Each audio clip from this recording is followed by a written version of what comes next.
And welcome back. آپ دیکھ رہے ہیں بزنس لنچ. بہت ہی انٹرسٹنگ جنکچر ہے ہماری پولیٹیکل اور سوشل لائف کا.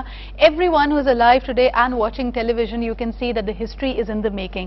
ہم اس طرح جب بات کرتے ہیں تو میڈیا کو ایکیوز کیا جاتا ہے کہ زیادہ سینسیشنلائز کر رہے ہیں, مگر بہرحال ایک تاریخی ہیئرنگ تھی جس کے لیے یہ بھی کہا گیا کہ اس سماعت کو ملتوی کر دینا چاہیے. اس پہ فائنل ورڈکٹ کیا ہے؟ We are trying to get in touch with our correspondent who is in front of the Supreme Court, لیکن ابھی تک ہمیں یعنی کلیئرلی یہ نہیں پتا کہ کیا اس کو ملتوی کیا گیا ہے یا نہیں. دوسری بات یہ کہ ہم جو یہاں پہ تمام بحث کر رہے تھے, تھوڑی دیر پہلے آپ نے وزیر اعظم یوسف رضا گیلانی صاحب کی پریس بریفنگ بھی سنی. ہمارے ساتھ اب موجود ہیں جی این قریشی صاحب, the constitutional expert. Without any further delay sir, کیونکہ ہمارے پاس وقت بہت کم ہے, مقابلہ سخت ہے, پہلا سوال میرا آپ سے یہ ہوگا کہ این آر او جو کہ ایک political cum legal document deal تھی between Pervez Musharraf and Benazir Bhutto. Benazir Bhutto is no longer active in politics obviously, لیکن آپ کیا کہیں گے, what implications can this hearing and the final verdict have on Pervez مشرف's political career؟ دیکھیں, میں سب سے پہلے تو آپ کو ایک وضاحت کر دوں سر کہ این آر او پہ ججمنٹ آ چکی ہے. ٹھیک ہے, ٹھیک ہے نا. اب این آر او کی امپلیمنٹیشن کے بارے میں سوالات اٹھائے جا رہے ہیں, اور اس میں بھی جو امپلیمنٹیشن کافی حد تک تو ہو چکی ہے. صرف بات آ رہی ہے کہ لیٹر کے حوالے سے کہ لیٹر لکھنا چاہیے سوئز اتھارٹیز کو, اس پہ بھی آ رہا ہوں. اور امپلیکیشن کی جو آپ نے بات کی کہ پرویز مشرف ہے, کیونکہ he was one of the stake holders اور وہ پارٹی تھے اس میں, اور اب وہ پالیٹکس میں بھی آ چکے ہیں. دیکھیں, اس کے پرویز مشرف کے حوالے سے تو میں یہ کہوں گا کہ نہ صرف این آر او کے حوالے سے بلکہ ان پہ تو آرٹیکل 6 کا بھی ہونا چاہیے کہ دیکھیں آرٹیکل 6 ہے کیا بیسیکلی, میں اس کے تھوڑا سا کلیئر کر دوں. آرٹیکل 6 ہے کہ a person who abrogates the constitution, conspire to abrogate the constitution, subvert the constitution, conspire to subvert the constitution shall be high treason.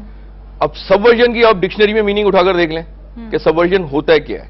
صحیح, ٹھیک ہے نا. اس کو کانسٹیٹیوشن کو سبورٹ کیا کس طرح سے, یہ ساری امپلیکیشن پرویز مشرف پہ جبکہ وہ پالیٹکس میں آ چکے ہیں تو وہ تو ہوں گے, این آر او کے بھی ہوں گے, دوسرے کیسز کے بھی ہوں گے.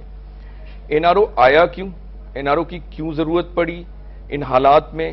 دیکھیں, آرڈیننس تو ہے نا, اور ایز پر دا کانسٹیٹیوشن ہے. آرٹیکل 89 پریزیڈنٹ کو یہ آتھورائز کرتا ہے, اسے ہے یہ اتھارٹی کہ وہ کوئی آرڈیننس پرملگیٹ کرے.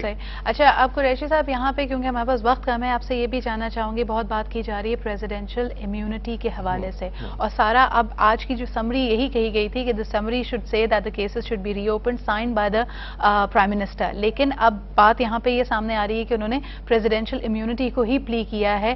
کیا دائرہ ہے اس کا, کیا ریٹروسپیکٹ ہے, کس طرح, یعنی کیا ملک کے باہر کے کیسز بھی اس میں شامل کیے جاتے ہیں؟ پریزیڈنٹ بننے سے پہلے کی جو ماضی کے کیسز ہیں کیا اس کو بھی اسی دائرے میں دیکھا جائے گا؟ What does the constitution? دیکھیں, یہاں پہ دو لاز آ رہے ہیں. ایک تو پاکستانی کانسٹیٹیوشن آ رہا ہے, ٹھیک ہے.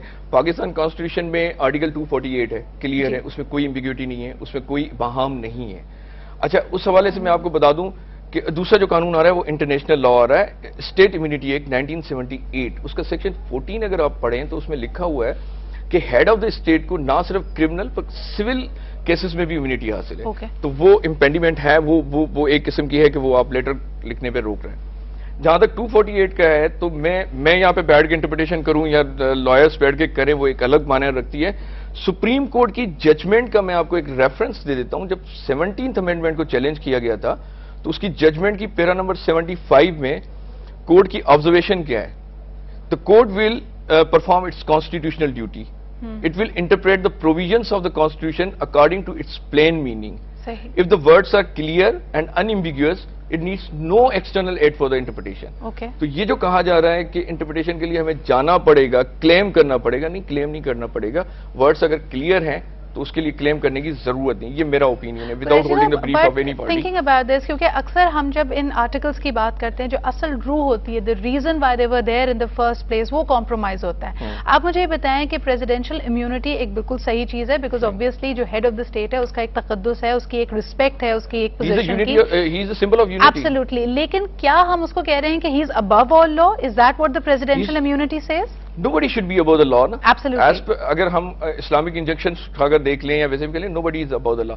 لیکن ایک انٹرنیشنلی نارمس ہیں, انٹرنیشنلی کچھ نارمس ہیں جس میں ہیڈ آف دا اسٹیٹس کو کچھ امیونٹیز پرووائڈڈ ہے.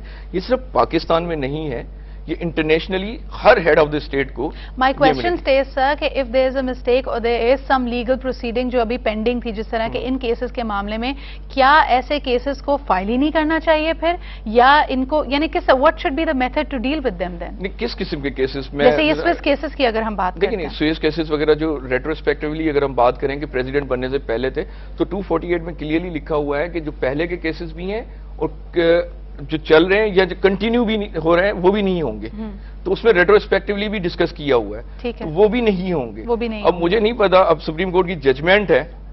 دیکھیں Supreme Court, even Supreme Court can not go beyond this constitutional provisions.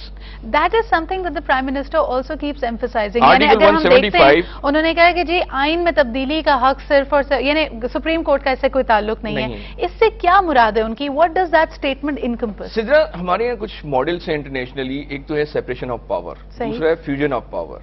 Separation of power کی جب ہم بات کرتے ہیں تو ہر ادارے کا ایک رول ہے، ایگزیکٹلی وہ متعین ہے، اسی میں رہتے ہوئے کام کرنا ہے. لیکن اگر سپریم کورٹ ایگزیکٹو کے پاورز لے گی اور ایگزیکٹو سپریم کورٹ کے پاورز لے گی تو یہ فیوژن آف پاور بن جائے گا، جو کہ جسے اچھا نہیں سمجھا جاتا. اچھا، اس فیوژن میں پھر آپ کا تیسرا سٹیک ہولڈر بھی ہے جس کے بارے میں بار بار ریفرنس دیا جاتا ہے، آرٹیکل 190 کا. کہا یہ جا رہا ہے، جو ابھی شامی صاحب نے بھی کہا کہ جی اس میں کہیں آرمی کا ذکر نہیں ہے، کہیں نہیں کہا گیا کہ سپریم کورٹ کو اپنا فیصلہ امپلیمنٹ کرانے کے لیے آرمی سے مدد لینی چاہیے. لیکن کچھ لوگ عام طور پہ اس کو ایسے ہی پورٹری کر رہے ہیں. شامی صاحب کا تو میں نے نہیں سنا کیا انہوں نے کہا، لیکن یہ جو پرسیپشن کریٹ کیا جاتا ہے کہ 190 آئے گا تو فوج آ جائے گی اور فوج کو بلایا جاتا ہے، نہیں، اس سے فوج کا کہیں بھی ذکر نہیں ہے، آرمی کا کہیں بھی ذکر نہیں ہے. وہ آل ایگزیکٹوز کی بات کریں اور army comes under the executive number 1. And فوج کی جب ہم بات کرتے ہیں تو آرٹیکل 245 ہے کانسٹیٹیوشن میں، جس میں فوج کے رولز کو ڈیفائن کیا گیا ہے. پہلا رول فارن ایگریشنز کو فیس کرنا، second in aid of the civil government. جب سول گورنمنٹ ان کو سیلاب کے لیے کام کر رہی ہے، اس کو بلایا گیا ہے سول گورنمنٹ نے، اس کے علاوہ کوئی فوج کا کام نہیں ہے. تو یہ 190 کے لیے مس پرسیپشن کریٹ کیا جا رہا ہے کہ فوج کو بلایا جا سکتا ہے. اس میں ایک پریسیڈنٹ بھی ہے. جب سجاد علی شاہ کا یہ کیس ہوا تھا، نواز شریف گورنمنٹ میں جب اٹیک کیا گیا تھا سپریم کورٹ کو، تو Sajjad Ali Shah was the chief justice of the Supreme Court. انہوں نے 190 کے تحت فوج کو لکھا تھا، لیکن انہوں نے جواب دے دیا تھا فوج نے، اور یہ جواب دیا تھا کہ نہیں، وی کم انڈر دا ایگزیکٹو، آپ لکھیں ایگزیکٹو کو، وہ ہمیں کال کر سکتے ہیں. سو دیر از اے پریسیڈنٹ ٹو دیٹ. ناظرین، آپ کو یہاں پہ یہ بھی بتاتے چلیں کہ کچھ چینلز یہ نیوز بریک کر چکے ہیں. ذرائع کا ماننا یہ ہے کہ انٹیریئر منسٹر جناب رحمان ملک صاحب مستعفی ہو چکے ہیں، انہوں نے اپنا ریزگنیشن ٹینڈر کر دیا ہے. اس کی بھی امپلیکیشن بنتی ہے. قریشی صاحب، جو میں آپ کی طرف آنا چاہ رہی تھی، مجھے یہ بتائیں کہ beneficiaries of N R O کی بار بار بات کی جا رہی ہے، آپ اس کو کیسے ڈیفائن کریں گے and how is the court seeing it? کیونکہ بینیفیشریز کیا